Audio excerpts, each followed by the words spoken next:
alaikum. Idan kai baƙo ne a cikin wannan tasha tamu ta Aminiya, to da Allah ka daure ka danna mana subscribe. Yau za mu yi bayani ne akan yadda za ka magance matsalar wayarka take sauke maka tana ma downloading na hotuna a cikin WhatsApp ɗinka ba tare da ka ba ta permission ba.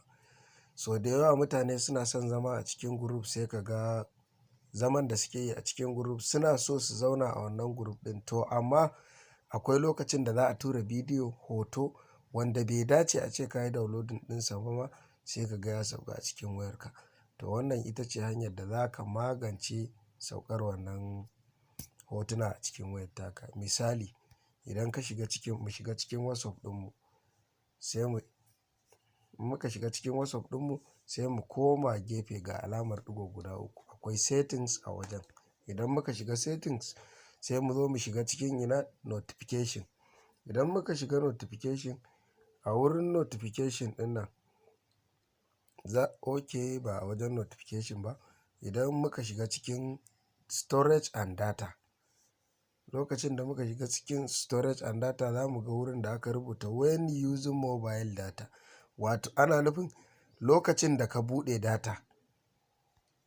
Idan muka shiga wurin gashi nan, akwai alamar hoto, audio, video, document.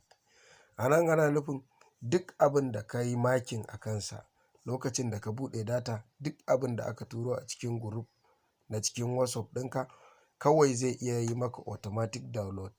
Misali, yanzu audio, video, document, duk abin da aka turo wanda suka ƙunshi wayannan abubuwan direct za su yi min downloading, automatic download. Ta yaya zan magance su? Shine sai ka danna alamar cire wannan makin ɗin. Idan ka danna OK, to daga ranar in sha Allahu ba wani abin da za a turo maka ba tare da ka ba shi permission wurin yin downloading ba. Mun gode.